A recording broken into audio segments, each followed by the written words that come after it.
7वी ब चे विद्यार्थी आपण कचरा व्यवस्थापनातून भारत कसा स्वच्छ ठेवायचा या विषयावरती एक नाटिका सादरत आहे। तर चला बघूया आणि शिकूया।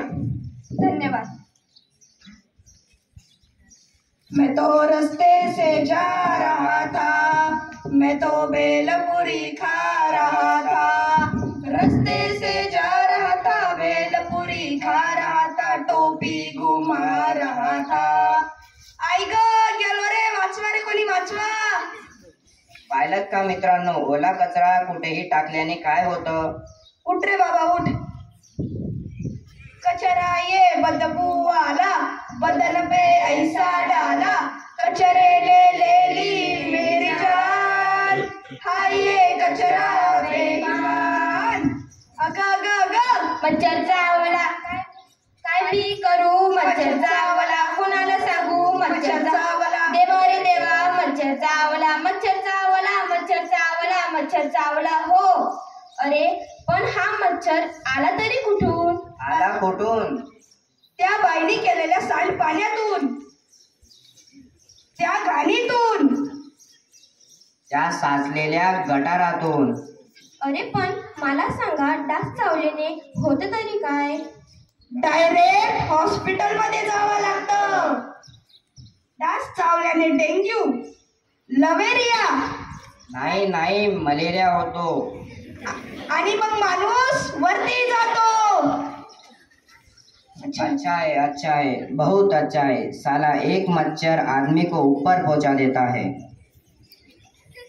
गीला कचरा सूखा कचरा अलग रखो, अलग रखो, गीले को तुम स्वच्छ बनाओ, सूखे को रिसाइकल करो। स्वच्छो भारत, स्वच्छो भारत, स्वच्छो भारत, स्वच्छो भारत। अरे पण मला सांगा, हा ओला कचरा आणि सुका कचरा म्हणजे काय? बचा खाना,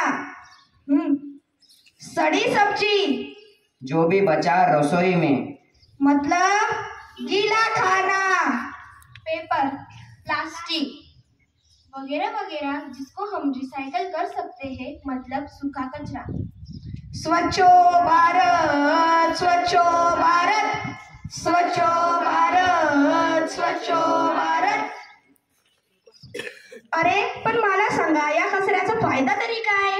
अरे याचा फायदा एकच, यापासून खत निर्मिती करता येते आणि बायोगॅसही निर्माण होतो। सुका कचरा रद्दीच्या भावाने विकून द्यायचा, त्यामुळे नगरपालिकेला पैसा मिळू शकतो। जो पैसा मिळते तो आपल्या सुखसुविधांवर खर्च करता येतो, जेणेकरून आपले आरोग्य चांगले राहील आणि पर्यावरणही देखील चांगले राहील। सिटीमधील ओला कचरा गोळा करून त्याला चांगल्या प्रकारे कुजवून त्यावर प्रक्रिया करू शकतो। आपण त्याला कंपोस्ट खत करून त्याचा उपयोग शेतात करून शेत जमीन सुपीक करू शकतो, ज्याने की शेताचे आरोग्य सुधारू शकते।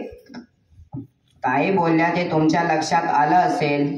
राष्ट्रीय केमिकल व फर्टिलायझरतर्फे जे खत मिळतात ते अशाच प्रकारे बनवले जातात, जेणेकरून आपली जमीन सुपीक होते आणि जमिनीचा कस वाढतो, त्यामुळे आपल्याला भरघोस पीक मिळतात आणि शेतकऱ्याचा विकास होतो आणि शेतकरी जगला तर भारत जगला।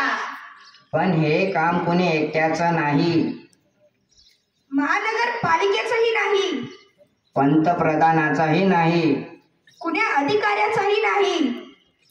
मग हे काम आहे तरी कोणाचं? हे काम आहे आपल्या सर्वांचं।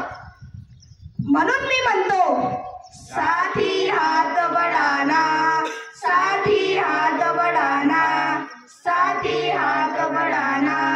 स्वच्छ हो भारत, स्वच्छ हो भारत, स्वच्छ हो भारत, स्वच्छ हो भारत।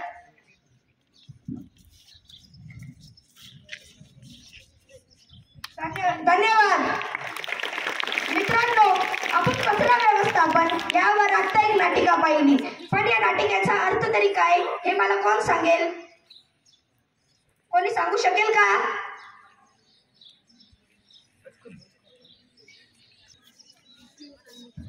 वल्ला कचरा आणि सुका कचरा वेगळं ठेवायचं। एकदम बरोबर।